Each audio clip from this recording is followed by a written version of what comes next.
Hey, Lois. Hi, Haley. Welcome to is it a steamy summer morning where you are at as It well? it absolutely is. We had a record yesterday, a record 118 degrees in Phoenix. Oh my So goodness. it's kind of my sweet spot. I know everybody thinks I'm crazy, but I love it when it's like this. So how Oh, well, about that's you? why you live in the South and I live in the North, clearly, because Yeah. that would not be my sweet spot. I did the Celsius translation, almost 48 degrees Celsius in Phoenix yesterday. So Oh my I gosh. know. Well, that will make sense to our guests that we have today. We have someone from Yes. Europe who's joining us. Lakshmi Varada is joining us from Germany, and she's the Vice President of Digital Engineering and Operations at Zooplus. And we're pretty excited to have a conversation with her. And maybe we can bring Lakshmi on the stage. Looking forward to it. Welcome. So we were just talking Hi, how hot it Lakshmi. is in Phoenix. I don't know how hot it is in Germany for you today. In Germany, it's pretty chill today, so it's not that hot. So I can make you guys a little envy. Oh, Yes. well, that sounds good. Well, we're so thrilled to chat with you today. And Lakshmi, you were one of our award winners for Rockstar Leader for the ISG Women in Digital Awards, which congratulations again on that. And you've just accomplished so much, and we were just excited to have a chat with you this morning. So I think you and I will have a chat. Haley will go off stage and we'll bring her back in a little bit. Looking forward to it. Heli, see you soon. See you soon. So Lakshmi, so you're at Zooplus. So maybe before we chat about your role, but Zooplus, who is Zooplus, and what do they do? What's their business like? I don't know how many of us know about Zooplus. That's an interesting question. First of all, I'm super honored and humbled to be here. Thank you for having me, and very excited as well. So let's see how it goes. Um, Zooplus is a pan-European company. We are a pure digital player for pet supplies, and we operate in 30 different markets, and we serve millions of customers. As we are a pure digital player, it's super. The penetration is not very high. It's not very well known to everybody, but our customer retention and loyalty are again at the peak. I'm sure. And well, being a digital player, I mean, as most companies want to be technology companies, you really are a technology company, even though you're in pet food and work with animals. I mean, that's really great. And your role, Vice President of Digital Engineering and Operations. So what does that mean? What are the kinds of things that you tend to work with, or challenges that you tend to have in your role? Okay. I'm actually in this industry since last 20 years. I have worked across varied domains and sectors. Currently, in my role as the Vice President for Digital Engineering and Operations, we are actually responsible for the complete software stack for the engineering part of it. Starting from the online shop, how do we do replenishment, sourcing, sales, and as well as the outbound logistics, finance, this all plays into it. And we take care of architecture and as well as quality assurance. I have a strong engineering workforce of 400 employees that actually work across 5 different geographies.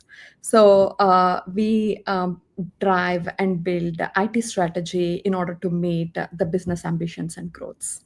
Wow. And I think you guys are really growing too. If I recall, I mean, Zooplus has really been on that trajectory. So your team has a lot of work in front of them to do.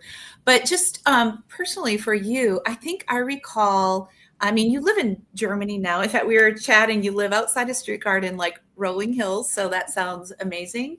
But that's not where you started. It sounds like you had quite a journey just personally. Like, where did you grow up? How did you get to where you are today? My journey across cultures has been truly about balancing ambition and as well as adaptability and realities of the life. Let me start that way. I have grown up in the south of India, so I come from a very humble village from there, or a humble town. Um, my education and as well as cultural background has taught me, of course, many of the Indians are pretty hardworking, and on the top of it, curiosity and as well as resilience. After my graduation, I have started my career with Deloitte Consulting. So this gave me at a very early stage a unique opportunity to work with global clients and also to understand how varied industries and as well as markets operate. So, and when I was working there, it was also pretty fascinating. It even sparked my passion to understand how technology interventions can actually help to solve business needs and challenges, and even how teamwork helps. Then I was at the crossroads after getting married that I need to move to Germany. So it's actually quite a pivotal role, not just for my professional life, but as well as the personal life. You know, Germany altogether a new culture, and it's definitely important to learn the language and also to start my career again. So this it's always about balancing a personal friend and as well as professional aspirations. Then I started in the aeronautical industry in Germany. So it's also quite eye-opening. It's very interesting to learn how the global collaboration comes into picture if you're talking about aeronautical industry, because the parts that are coming across from different continents, how they get assembled, and on the top of it how actually technology can help in order to optimize the complete supply chain and as well as the logistics. It's truly fascinating to see how seamlessly both the business and technology operate. And then again, my husband's career has made me to move to the Heilbronn region. So then I started working. I started with Schwarz or Lidl Digital. So I was responsible for the digital transformation and as well as to build online shop for Lidl and across different markets. So where we were actually developing, implementing the end-to-end business process. So each time it's always about reinventing yourself and also get adjusted into a new environment, how to build networks. So this is really important in terms of adaptability and as well as embracing change. Yes, absolutely. The all the different cultures that you've gone through, different locations, but also as you mentioned, it's a pretty diverse team. Like you work with people from all over the globe. Like that's it's exciting because I think it's great to work with, folks who have different backgrounds, different ways that they think about things, different ways that they work. Do you find that that's challenging to work with? Like you talked about adaptability. I'm sure even in your current role, how do you help bring those teams together, such diversity? Is that something that's really challenging, or is it, how do you make that work? Because that's a skill. Um, it's indeed quite an interesting question because it totally resonates with my journey. As I said, I come from India, totally a different, completely a different cultural background. Then when I was in US and working there, I thought, okay, I'm prepared now for anything and everything.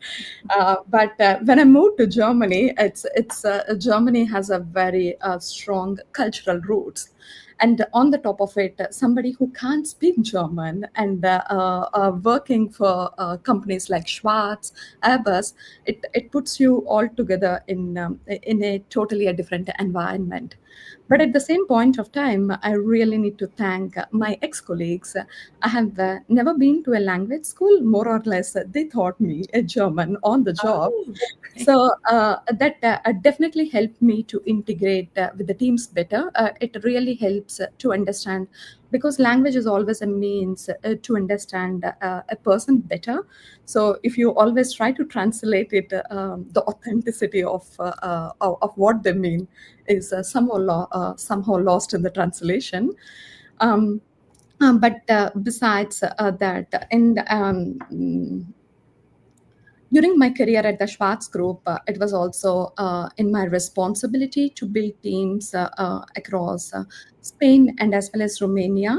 It gave me a first-hand experience in order to learn how different cultures work, how different cultures operate, how they innovate, and how they even bring fresh perspectives onto the table. It's really very unique how every country, how every employee, they have brought this unique way of thinking and unique expertise, because as leaders it's also our responsibility to understand and even harness the qualities from the individuals, how we can actually match to the needs of the organization. So again, it's always about celebrating the differences and seeing it as a strength instead of it as an obstacle. I even carried that further in Zooplus.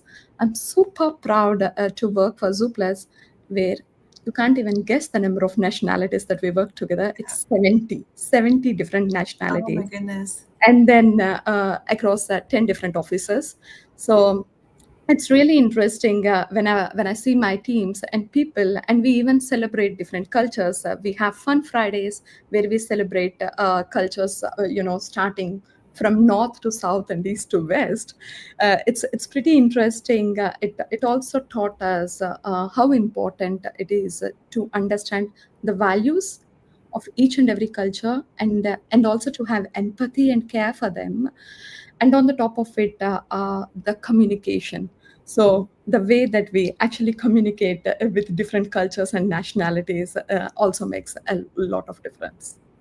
Well, I'm sure that's a testament to also how well Zooplus is doing, right? Because your consumers of your products are all over the globe. So if you're going to really be able to have a set of ways for your consumer to engage with you, to be able to order and so forth, you really need to understand and incorporate all those different nationalities and those ideas of creativity. And now I understand also why you got the Rockstar Leader Award, because working across that and really helping each and individual person feel like they have an important role within your company, that's important, very important. So that's amazing to hear.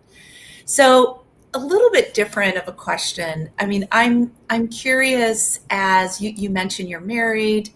I think you mentioned that you might have, I think when we talked earlier, you might have children. Coming from India through this and also getting married and moving as a family unit and doing what you're doing, like that takes a lot of time and a lot of energy. And I know one of the questions I get, because I also have a family, it's especially as young women come up through the stages of their life, and they're trying to work on their career, but they're also, very invested in their family. It's hard to balance all those activities.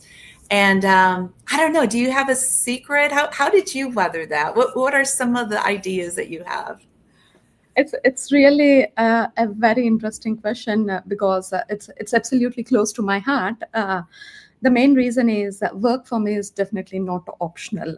Why did I say that? It's really important for the as an it's not just for the financial independence, but also like more for a personal fulfillment. So there's no doubt about it, at least coming from India and the background that I have explained. There are multiple stages that my career has taken somewhat kind of a U-turn, or it even put a break when I was going on an autobahn, like a super high speed.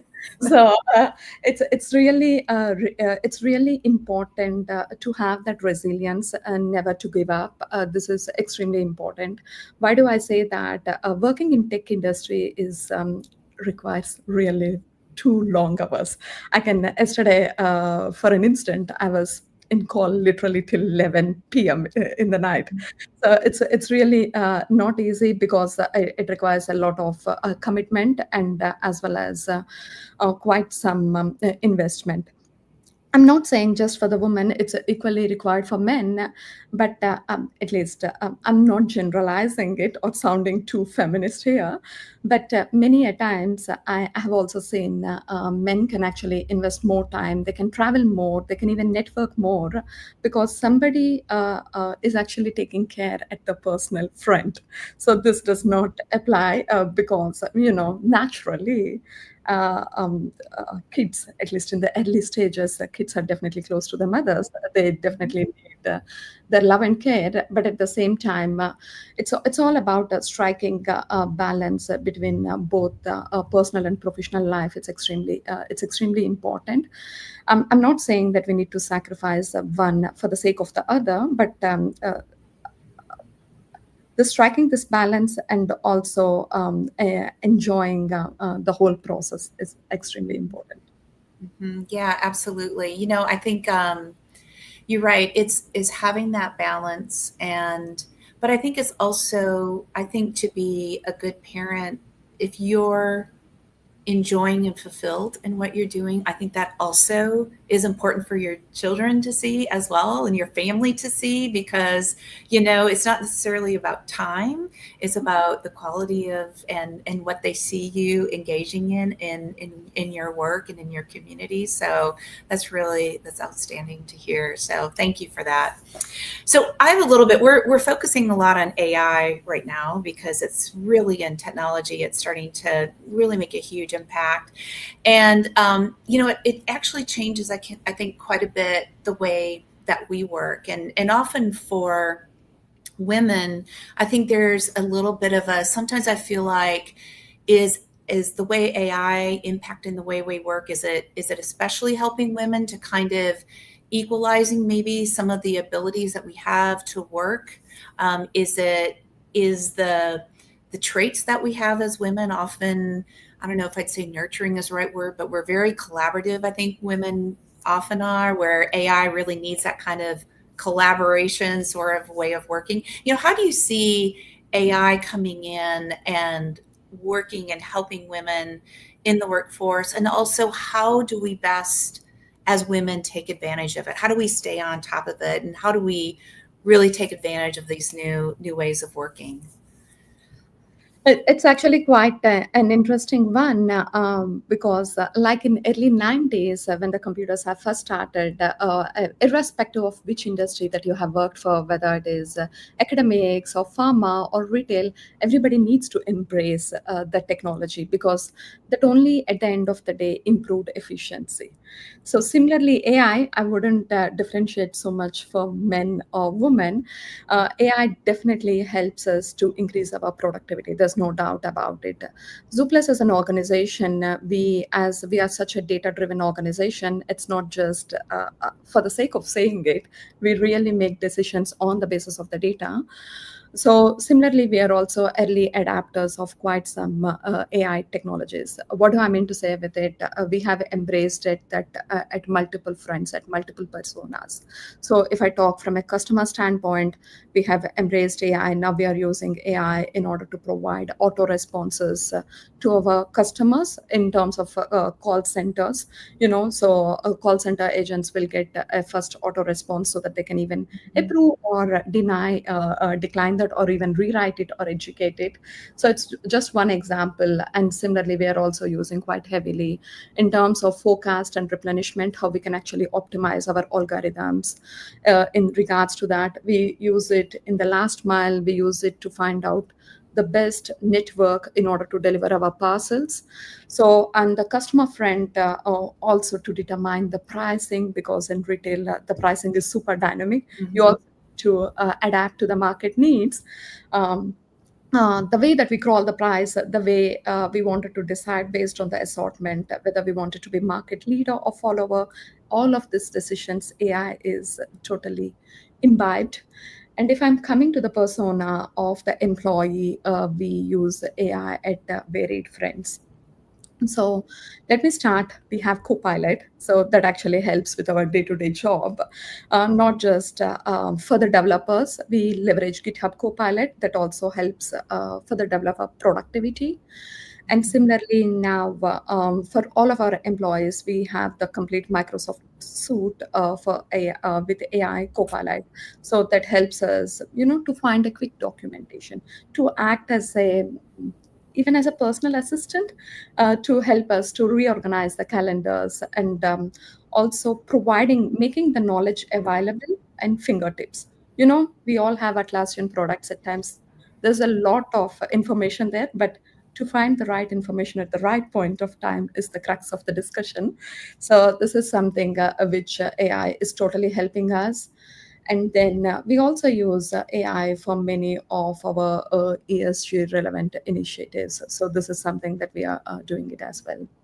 That's great. Did you, it sounds like you guys have really taken advantage of it. Was it hard to get that level of adoption across Zooplus and across your team, or did people really rally around it? I'm just curious because it's so, I just wonder, you hope everybody is seeing this as such a great way, like your teammate sitting next to you, right, to really advantage. Did you find it easy to drive that adoption across Zooplus, or did you have any challenges there? From a customer persona or for the business, it was not super difficult because, as I said, it was a data-driven organization. We used to do this traditional AI. So for us, it was a very organic next step to go into the generative AI and how we can actually turn these algorithms more for the generative AI. So in regards to from a customer standpoint, how can we write the whole content? We have Zooplus and Bitiba as two different brands. Of course, we don't want to have the same content for Zooplus and Bitiba, rather with different tonalities. We even use AI for that. For such kind of use cases, first of all, we have established a governance framework so that we don't go wild west with all the use cases. What are the governance that could be established? I don't need to tell you in regards to the regulatory requirements in Europe. I'm sure. And all the standards that comes into picture. So this is how we have done that. So I found that more or less quite seamless. But in terms of employee persona, for the developers, it was more of an education. We did quite some brown bag sessions in order to explain how to leverage AI for increasing the productivity of the developers. Now with Copilot, we even started building agents. So we have an agent where we feed in all the data that we have in Atlassian products so that we even mimicked some of our personas like Lakshmi or even my manager and others, so that my team can try how does Lakshmi respond for certain questions, because we feed in all the data that was available, whether it is Teams data or Confluence data, etc. So this is what we have tried. And besides that, we even embraced it in our quality assurance. So what do I mean to say with that? How can we write synthesized test data? How can we even generate test cases? So we even try to adapt AI at varied stages of software lifecycle and as well as persona. Right. Wow, that's great. That's amazing. Well, I'm so excited to hear that. And I know it's probably very inspiring for many to hear about what you guys have all accomplished, because it's a journey that we're all on. And the more we can get to that, that's really going to help us all out. So I wanted to, I think you are familiar, every show, we ask each guest for a question to be asked of the next guest. And 2 weeks ago, we had Johanna Cordovez on, and she is the CEO of a nonprofit in Colombia where their mission is to empower organizations, bring tools together for human rights, health, education, and so forth. And so she had the following question for you, and I'm just going to ask it verbatim here so I get it right. She said, as someone leading large-scale digital transformation, how do you balance speed and innovation with long-term ESG alignment and inclusive impact, especially when working across diverse global teams and contexts? So that's her question for you. Sounds like a big one. Firstly, I have watched the interview of Johanna. It's super inspiring, and I personally appreciate for the women who are actually contributing to human rights, health, education, mental health. It's pretty inspiring. So congrats, Johanna, for all your achievements. In regards to this question, it's actually quite a thoughtful and timely question. Let me break it down across the ESG pillars, because each one of them is being shaped how we operate on the ground. If I start with the environmental, we are even using AI to make environmental impact more visible and manageable. Maybe let me explain what does it mean. We have built technology and as well as framework that connects the data across all our systems, starting from supply chain, logistics, and finance. We even use AI to forecast our emissions and also to identify what are all the inefficiencies and even simulate the impact of these decisions. So if there is a decision matrix to see if there are 2 3 ways in order to make the decision, how can we even simulate that? On the physical side of it, which is happening on the ground reality, we have multiple initiatives like Eco Parcel. It's actually one of the initiatives that we put it in action. We have actually redesigned the complete packaging material. You can't imagine how much a retailer or an online player produce in terms of waste, because it's not just the packaging material. We also have so much of this paper or even this plastic bags that we keep it in our parcel. It is extremely important that they are recyclable and as well as biodegradable materials. And on the top of it, we actually optimize our routes in order to reduce carbon emission. We even provide this option to the customer during checkout. He or she can decide whether if they want to have a relaxed parcel, because it's not like a fashion industry, as we are selling pet food to the customers, and they can even predict when do they need the next bag, when do they need next bag of the food. If they're not so much in an urgency, they can even take this relaxed delivery, which helps us to consolidate all the shipments and cut down the last mile carbon footprint, which means it's actually a very, very small choice that the customer needs to make, but it has such a huge impact on the environment. If I talk about the social aspect of it, let me start with the people now.